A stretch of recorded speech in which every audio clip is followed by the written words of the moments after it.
We got to talk of Tesla here. The share's down just fractionally, about 0.5%, as investors digest more price cuts in a new factory in Shanghai, China. Joining us now with more on this is Tom Narayan, RBC Capital Markets lead equity analyst of Global Autos.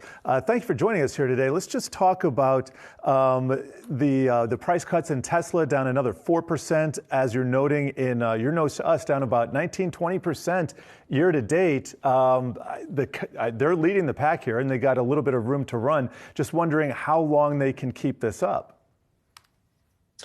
Yeah, I mean, they're in a unique position, right? Because they have kind of the best cost structure, right? They don't advertise, they don't have dealerships. So I think they have the ability to cut prices more than a lot of their competitors. They're also obviously earlier to EVs than others. So it's a great way to really steal market share, I think. And ultimately, they also have a lot of things that kind of go in their favor. They're the biggest beneficiaries of the IRA tax credits this year. And also two of their plants, Berlin and Austin, are really ramping up, and those are going to reduce costs over time. So, yeah, I mean, it looks like a big headline, right? Cutting pricing by like 20% for some of the models. It sounds pretty dramatic, but when you really look at how they can lower costs, it's really a great way for them to gain market share. There will be some near-term pressure on profitability, no doubt, but I think the market really understands this. And you're seeing the stock reaction. It was down more this morning digesting this news, and now it's really come back in. So I think the market is really digested a lot of these price cuts. So that's interesting then, Tom. I guess because really the trend has been that Tesla has been losing its market share, but you think that these price cuts are actually going to reverse that? Am I understanding that? Yeah, I mean, losing market share is kind of an unfair thing, just because there's new entrants coming in that didn't exist before, right? So obviously they're going to lose market share, but that's coming off of such a high number where they were the only game in town. But really, it is a rising tide lifts all boats. Tesla wants other EV makers because the biggest competitor to Tesla is actually non-EVs, right? It's people who are holding back on buying an EV. If there's a ton of EVs out there, there's more of a reason for you to buy a Tesla. So losing market share in a weird way is a good thing, because it means that more people are buying EVs, even though it's competitors. And it means that more people are buying EVs as opposed to ICEs. And certainly by them cutting pricing, there's no doubt that they've been gaining market share now, certainly over those who haven't cut pricing.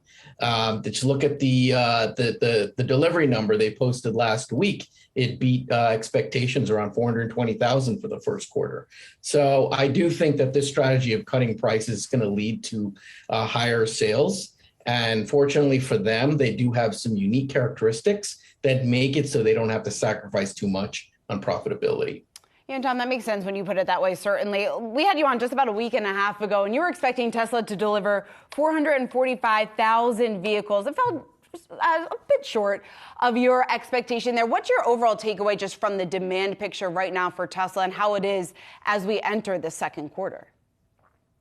Yeah, I mean, we probably overshot a little. We were looking at app download data and trying to extrapolate. You can never be too sure about using these types of methods. But at the end of the day, it did come in above expectations that were there just a week or two earlier. So, yeah, we may have been a little too high, but for the most part, that's a strong number.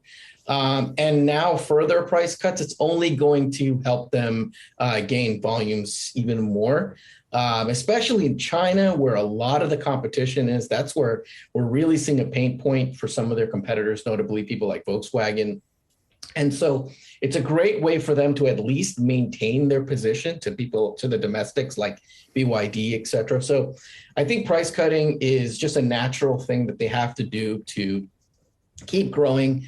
That Q1 number is really strong, and they're just doing it to kind of keep the momentum going. I also think they have their own view of the economy. Elon has talked about this in the press. Maybe he's a little bit more bearish on the consumer, especially in the US. And so it could also just be some caution into a macroeconomic uncertainty in the back half of the year. And you know what? If it doesn't happen, if we don't have a severe recession, like your previous speaker was saying, then it's just a great way to gain market share. I want to spend a minute also talking about Tesla in China, but moving on to batteries. And this has to do with the mega pack. Within the last 24 hours, Tesla announcing that they're going to build a factory in Shanghai for mega pack batteries with 10,000, targeting 10,000 per year. Each of these mega packs could theoretically power 3.6 thousand, so 3,600 homes for 1 hour. And could you just give us maybe back up, give us a big picture on this and why this is important toward the electrical grid and what this means for the future? Because people think Tesla cars, but it's also power and these mega packs. Yeah, it's a great question. It's really great that this is happening now, so people get kind of educated. The fact that this is a completely new business opportunity for Tesla, and then a very, very important topic for the energy transition, and that is how utilities can use renewables more efficiently. Right now, solar and wind, you only get them when it's being produced, right? When it's sunny outside or there's wind. Now with battery storage, you can actually time shift when you use these feedstocks, basically for utilities. For China, it's a very big deal. For Europe as well, they're net importers of fossil fuels. And now they can use renewables, which is just there, right? Solar and wind. So battery storage allows them to time shift when they use it more efficiently. And what Tesla is doing is it's another big piece of their business, or will be potentially in the future. Right now, it's fairly small, but total addressable market for energy storage could be in like half a $1 trillion market by 2030, in huge business opportunity. And Tesla is really one of the leaders in this space. So, what they're doing here also, it has great impacts. You could, avoid blackouts in the U.S. that was used in California. Right. There's a lot of uses for energy storage. And now by them investing more, this is their second facility now. They can export some of that. They can utilize that in China as well. It's a great way for them to remind folks that they're in this business as well. Yeah, being able to store sunlight during the day and actually use it at night, as simple as it sounds, it's been elusive at scale for a number of decades here. Finally here. Really appreciate your insights, Tom Narayan.